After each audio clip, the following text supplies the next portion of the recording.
Iván Torres. Se retoma el debate.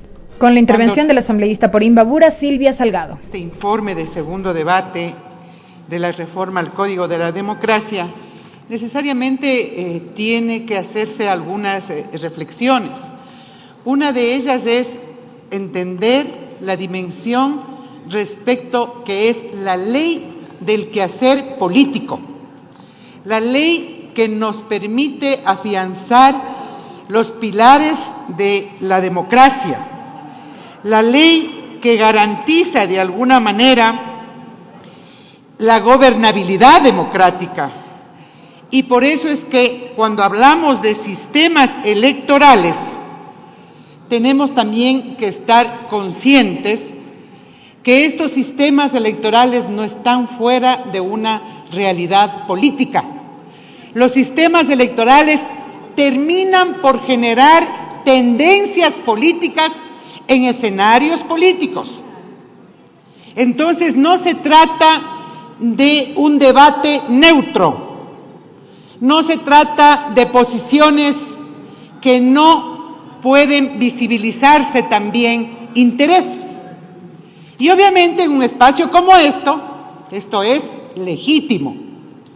Señor presidente, yo quiero traer a colación, para hacer algunas reflexiones, el hecho de que desde el sistema político electoral planteado en la transición, en el retorno a la democracia, en el año 78, hasta la presente fecha, ha existido más de 10 reformas a los sistemas electorales. Hace poco se conmemoraba 40 años de democracia. Lo que podríamos indicar, a breves rasgos y cálculos, de que cada periodo electoral ha habido una reforma. Mire, en 40 años, 10 reformas. Si un periodo presidencial es aproximadamente de 4 años, porque también fue de 5, hemos hecho una reforma electoral por cada periodo electoral. Y habrá que entonces recurrir a cuáles han sido los resultados, el impacto, cuánto ha mejorado al sistema electoral y por ende a las 3 premisas que hacía al inicio de perfeccionar esta democracia o de fortalecer la democracia. Solamente, presidente y asambleístas, en los últimos 10 años se ha trabajado o ha estado vigente el mismo sistema electoral. De los años anteriores, siempre estos fueron modificados. Y fueron modificados en los mismos temas que ahora es de debate y es de discusión. Me refiero fundamentalmente a lo que ahora a lo mejor no es parte del debate, pero está ahí, está aquí, está en una comisión ocasional discutiéndose si la Asamblea recupera la capacidad de elegir el Consejo Nacional Electoral o se hace de acuerdo a la Constitución y a la ley en un proceso de selección que garantice estar representados por autoridades independientes. En este momento estamos en un proceso en donde ni siquiera podemos asegurar cómo va a regir o cómo se va a designar al órgano electoral encargado de organizar, de vigilar, de transparentar, de defender la voluntad popular en las urnas. Hoy tenemos órganos electorales producto del proceso de transición y eso no podemos ocultar. Cuestionados también, cuestionados porque se hicieron y se eligieron fuera de la Constitución y de la ley. En ese sentido, esta reforma será parte de una evaluación necesaria, pero no será la suficiente, presidente, para mejorar este sistema. Por lo tanto, esta ley electoral no puede dejar a un lado la legitimidad que tenemos que garantizar en el recambio que tiene que haber de un mandato popular, en el mandato popular. Esos son el sistema electoral. ¿Cómo garantizamos que después de unas elecciones la sociedad, a través de su voluntad política, sienta lo que decía Fabricio hace un momento, la confianza en que esas autoridades que retoman el mandato son legítimas? Esas son las razones por las cuales este debate debe concentrar sus mayores esfuerzos. Y uno de los grandes temas es referido a la transparencia electoral. Y esa transparencia electoral no se reduce a la coyuntura ni al informe de arroz verde. Presidente, usted como parte de una provincia pequeña y a lo mejor de un movimiento, muchos de movimientos locales o de partidos pequeños, sabemos en qué condiciones participamos. No solamente es la relación Estado-contratistas que hay que ponerle y cerrarle las puertas, sino también cómo el poder económico ejerce condiciones justamente de superioridad frente a otras opciones políticas. Eso es real. Hay miles de formas de evadir las leyes y de que el poder económico sea el que incida para ganar un voto e incidir en una votación política.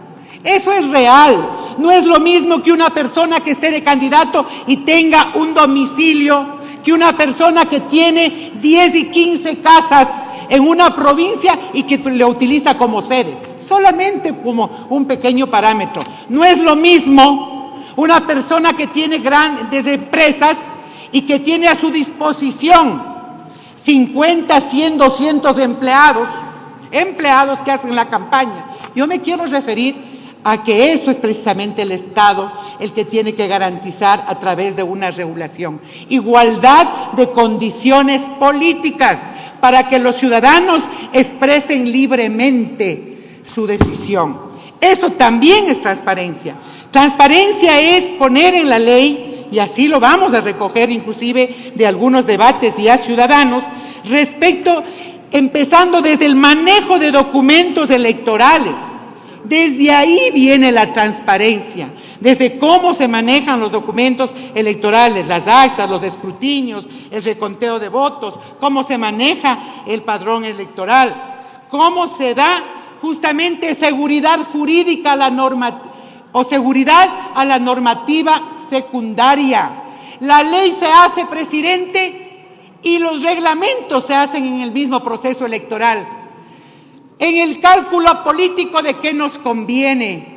Recordemos el titubeo de la presidenta del CNE, cuando en pleno proceso electoral del Consejo de Participación Ciudadana no sabían explicar qué hacer en caso de que el voto nulo gane.